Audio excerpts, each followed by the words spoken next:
도산 12곡 1수부터 3수 이제 본격적으로 들어가 보도록 하겠습니다. 자, 과연 어떤 이야기들이 나올까요? 첫 번째 1수부터 갈게요. 이런들 어떠하며 저런들 어떠하려. 따라 읽으세요. 이런들 어떠하며 저런들 어떠하려. 초야우생이 이렇다 어떠하려. 하물며 천석고왕을 고쳐 무슨하려. 지금 제가 수업 시간에도 원래 말씀을 드렸었는데 티귿 나왔을 때 문두 첫째 음절에 디귿이 나왔을 때는 지읒으로 바꿔 읽어요. 이중모음은 단모음으로 바꿔서 읽고 있습니다. 자, 그럼 다시 본문 확인 들어갈게요. 첫째 작품이 시조잖아요. 이거 기억나세요? 초장, 중장, 종장, 3, 4, 3, 4 이거 조금 약간 벗어났다 그죠? 원래 3, 4, 3, 4 3, 5, 4, 3 이런 식으로 기본 형태가 되어 있는 시조 갈래입니다. 자, 그럼 다시 본론으로 들어갈게요. 이렇다 하며 이런들 이렇게 산들 어떠하며 저렇게 산들 어떠하겠느냐 이렇게 얘기를 하고 있습니다. 자, 첫 번째 형에서 보니까 우리는 반드시 어떻게 살아야 돼가 아니라 이래도 저래도 괜찮아요 라고 얘기를 하죠. 우리는 이런 것을 달관적 태도라고 얘기를 해요. 달관적 태도라는 것은 세속에서 벗어나서 좀 멀리 관조적으로 바라보는 내용을 말합니다. 활자로 보여드리면 이런 거 속세의 일반적인 삶에서 떨어져 있다는 것을 달관적이라고 얘기해요. 굉장히 많이 나오는 단어니까 한번 정리해 두시기 바랍니다. 두 번째는요. 이런들 어떠하며 저런들 어떠하려 있죠. 제가 여기서 표현법을 하나 보여드리려고 해요. 자, 표현법은요. 짜잔 여기로 써드릴게요. 대구법이라고 얘기를 합니다. 엄청 많이 들어보셨죠? 이 대구법이라는 것은 앞말과 뒷말에 비슷한 문장 구조를 반복을 하고 있는 것을 얘기를 하는 건데요. 이렇게 어조가 비슷한 문장을 나란히 두어서 문장의 변화와 안정감을 주는 것을 얘기를 합니다. 예를 들어서는 낱말은 새가 듣고 반말은 쥐가 듣는다 이렇게 하는데요. 여기를 사선을 긋게 되면 앞부분과 뒷부분이 같아지죠. 자, 보세요. 제가 편의를 위해서 기호를 한번 써볼게요. 문장 구조가 같아져 있는 거 보이시죠? 이걸 대꾸라고 합니다. 그러면 방금 본 문장에서 다시 확인을 해볼게요. 이런들 어떠하며 저런들 어떠하려. 앞뒤가 똑같은 문장 구조로 되어 있는 거 보이시죠? 대꾸법 한번 봐두시기 바랍니다. 다음으로 갈게요. 초야우생이 이렇다 한들 어떠하리요? 라고 얘기를 합니다. 여기 밑으로 와서 볼게요. 초야우생이라고 하는 것은 시골에 묻혀 사는 어리석은 사람이라고 얘기를 하고 있는데 혹시 기억하세요? 이 작품을 쓰신 분은 바로 성리학계의 대가 이황 선생님입니다. 이황 선생님이 스스로를 초야우생이라고 얘기를 하는 것은 겸손의 표현으로 보는 게 맞겠죠? 초야우생은 겸손의 표현으로 보도록 하겠습니다. 계속 볼게요. 그러면서 이렇다 한들 어떠하려. 그럼 얘들아 앞에서 말하는 이런들과 저런들을 무엇을 얘기를 하는 걸까? 이런들 저런들 삶을 사는 두 가지 방법에 대해서 얘기를 하는 것 같아요. 이황 선생님은 벼슬길에도 올랐었고요. 그리고 자기가 끊임없이 공부를 하고자 하는 시골에서 학문을 하고 있는 학문의 길도 생각을 하고 있었습니다. 그러면 이런들과 저런들은 바로 이 두 가지의 길을 모두 다 이야기를 한다고 볼 수 있겠지요. 계속 볼게요. 초야우생이 어리석은 시골에 묻혀 사는 어리석은 사람이 어떻게 지낸들 이렇다고 지낸들 어떠하겠느냐 학문을 하면서 지내는 것도 괜찮지 않냐라고 물어보고 있네요. 하물며 이 종장의 첫 사문보 보이시죠? 얘는 뒤를 볼 때도 계속 반복해서 나타나고 있는 게 보이는데요. 시조의 고정적인 형식이라고 생각을 하시면 됩니다. 하물며 천석고황을 고쳐서 무엇하겠느냐라고 얘기를 하고 있습니다. 자, 천석고황이라는 단어가 나왔는데요.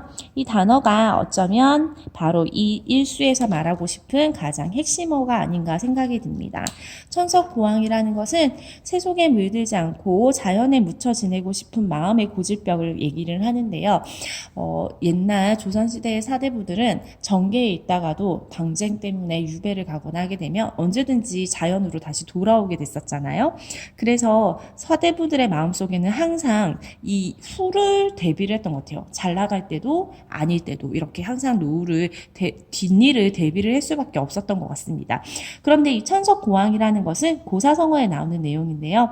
자연에 묻혀 지내고 싶은 그 마음의 병을 천석고왕이라고 얘기를 하고 있습니다.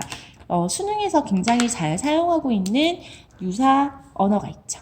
연하고질이라고 하는데요. 역시 연하 뒤에서 언급할 건데 자연에서 묻혀 지내고 싶은 고질병 할 때 이 질 생각을 하시면 되겠네요. 그래서 핵심 정리로 넘어가 보시면 제재는 천석고 항 아니고 황이에요. 그쵸? 고쳐주세요. 황이고요. 초하에 묻혀 사는 사람들에 대한 깊은 애정이라고 이야기를 하고 싶습니다. 그래서 일수에서는 이황 선생님이 내가 벼슬을 하다가 지금 여기에 내려와서 이렇게 공부를 하면서 지내는 것도 괜찮지 않냐라고 이야기를 하는 것으로 보여집니다. 자, 표현법 하나만 더 얘기할게요. 여기에 보시면 어떠하려, 무슨 하려로 되어 있는데요. 현대어를 보면 어떠하겠는가, 무엇하겠는가 라고 문두가 의문법으로 되어 있는 거 보이시죠? 근데 여기에서의 묻는 말은요. 이러면 어떻고 저러면 어떻겠는가? 괜찮지 않냐? 어리석은 사람이 이렇게 지내는 게 어떻겠느냐? 뭐 이것도 괜찮지 않냐? 굳이 이렇게 자연을 사랑하는 마음을 고쳐서 무엇하겠느냐? 안 고쳐도 괜찮지 않을까? 라는 자기의 답에 대한 내용을 묻고 있어서요. 서리법으로 보여집니다. 네, 여기까지 하고 다음 수로 넘어갈게요. 이수로 넘어오도록 하겠습니다.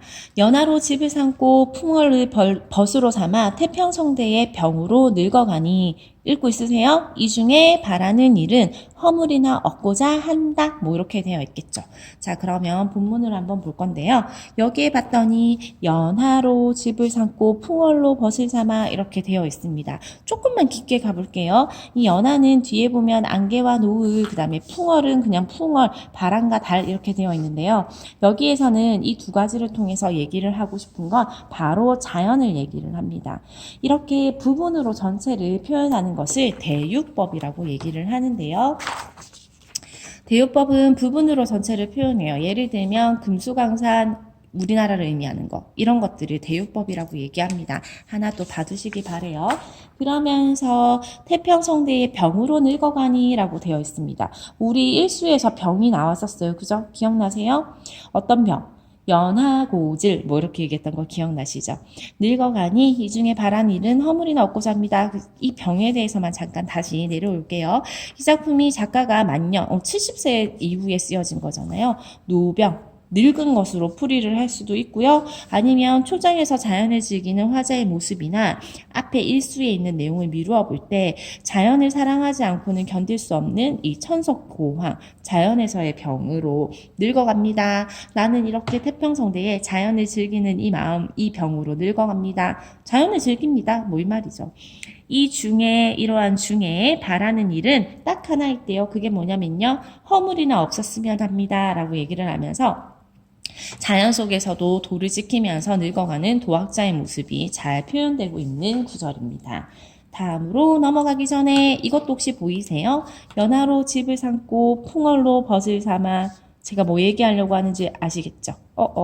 이거 이렇게 해야 되는데 그죠? 상관은 없지만 대구 사용되고 있네요.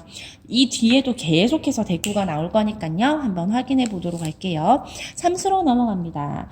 순풍이 죽다 하니 진실로 거짓말이다. 인성이 어지다 하니 진실로 옳은 말이다. 천하의 허다 영재를 속여서 말하겠느냐라고 얘기를 하고 있습니다.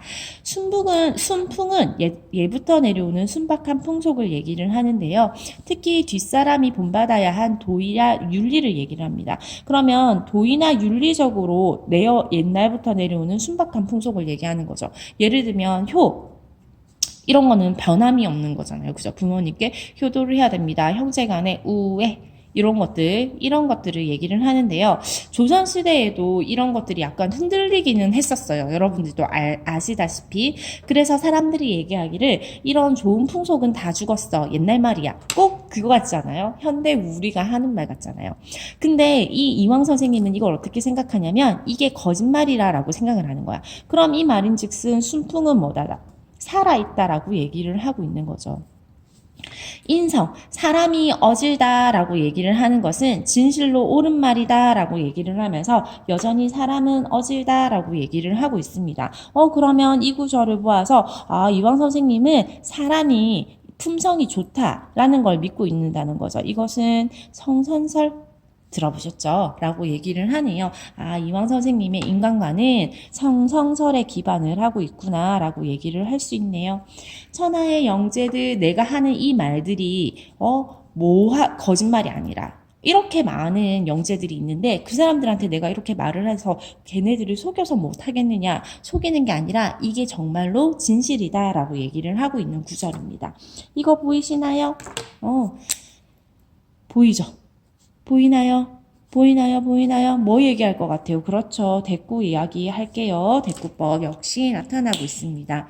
여기에서 하고 싶은 이야기는 사람의 인성은 어질고 순박합니다. 그럼 얘들아, 이 구절을 보고 성리학의 이념이 드러난다고 얘기할 수 있겠네? 그죠? 성리학 이념이 드러나고 있는 바로 19가 되겠습니다. 네, 여기까지 삼수 설명 마치도록 할게요.